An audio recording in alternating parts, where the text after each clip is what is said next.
Pulleys have always piqued my interest.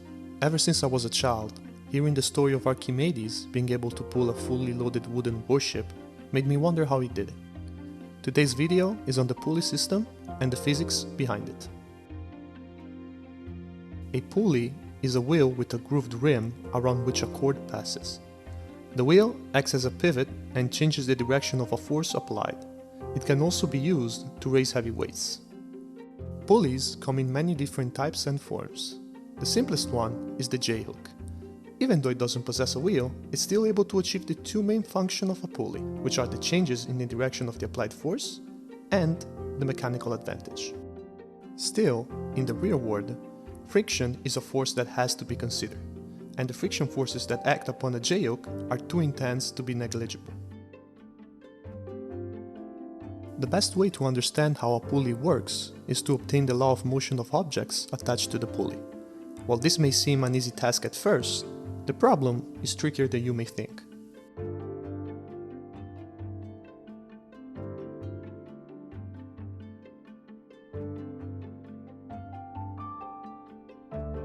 Here, I designed the simplest possible pulley system.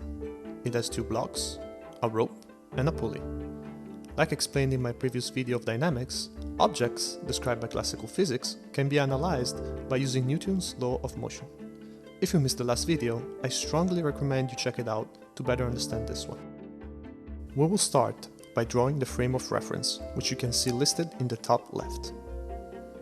After this is done, we will add all the necessary vectors and the corresponding labels, like the masses, the weights, and the tensions.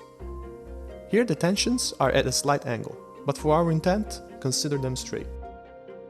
The dynamic equations that follow are done by analyzing the vectors acting on each block. Even if the masses of the objects are known beforehand, there are still two tensions and two accelerations that we're not able to obtain with just these two equations. More specifically, if we just look at the acceleration vector on each block, we can observe a hidden relation. The other important equation is that in a rope, the tension is the same throughout. So, even if we don't know its value, we can be assured that they all have the same one.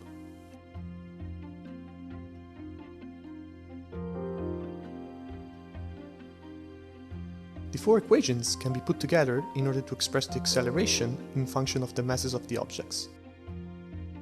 Notice also how, depending on the masses of the blocks, the acceleration changes sign, which in turn equals the direction. The first function of the pulley is described as a simple change in the force direction, meaning that in order to accelerate a block up, we need to push the other block down.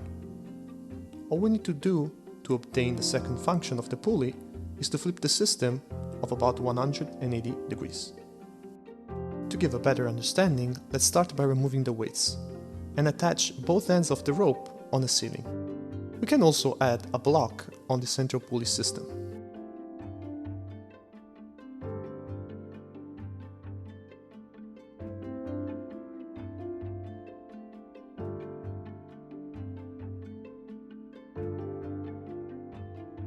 If we follow the same process we did before of writing the dynamic equations, we can see that if the block doesn't move, then the rope exerts a tension that is equal to half of the weight of the object. While this result is quite interesting, we are always wondering if we can take it further.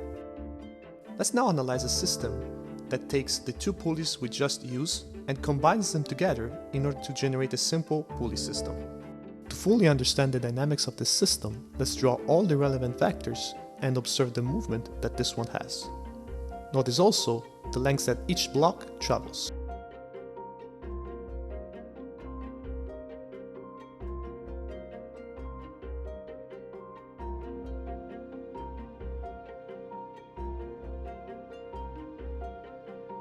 Using the exact same approach we used earlier, we write the dynamic equations and proceed to obtain two different formulas for the acceleration.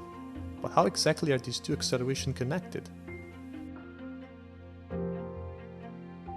Let's start by drawing our rope of length L.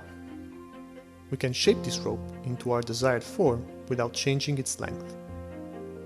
To To make the calculation easier, let's assume the rope is made of straight and curved shaped lines.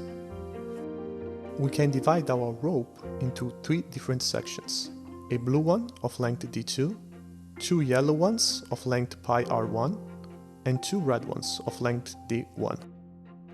By adding all the sections together, we can obtain the length of the rope. When the rope moves, certain sections of it change their lengths. The process of observing a length variations in the rope is equivalent to take the derivative of that section. Doing this reveals that the curved sections and the overall rope, even though they may move, don't change their length through time. Since these ropes are accelerated by forces, we can derivate them a second time and obtain the acceleration of each section. This formula can be rearranged into the following relation. Moving back to our problem, we can now insert the additional acceleration condition and proceed smoothly with our calculations.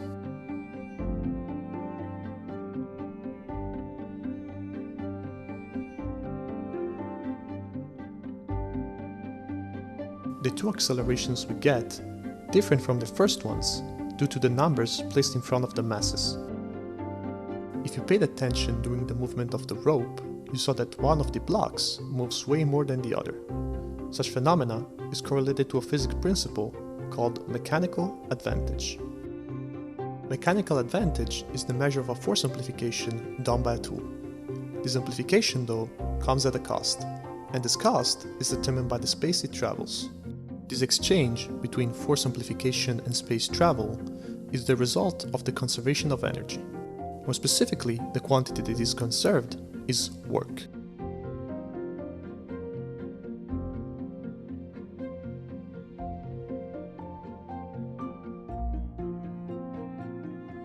The pulley system listed here is known as a gun tackle. It has the same exact mechanical advantage and the same dynamics as the pulley we had just seen. The only 2 differences are the vertical expansion compared to an horizontal one and the value of the binding forces that hold up both systems. In the first case, its value is equal to the weight of the whole system plus the downward force that is being applied. In the second one instead, the system weight is split unevenly. More specifically, 2/3 of it go in the left vector and the remaining 1/3 of it goes in the right one. In the example of these pulleys, the mechanical advantage equals exactly the number n. This number represents the number of sections of rope that support the moving block. In order to scale the system to a higher mechanical advantage, we can add pulleys and rig them in the way we did here.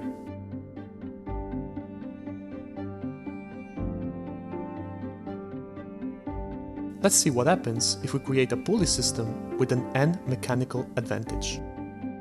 From the dynamic equations, we can see that the main difference relies in both the tensions of the system and the relative accelerations of the blocks. By following the same math we did earlier, we can easily obtain the law of motions of both blocks, knowing just the mechanical advantage and their masses. It is interesting to note that we would have obtained the same equations if instead of using the blue block's weight, we decided to apply a specific force. This can be achieved by knowing what is the mass equivalent of that force that we have applied. So for example, a force of 981 newtons corresponds to 100 kilos in mass.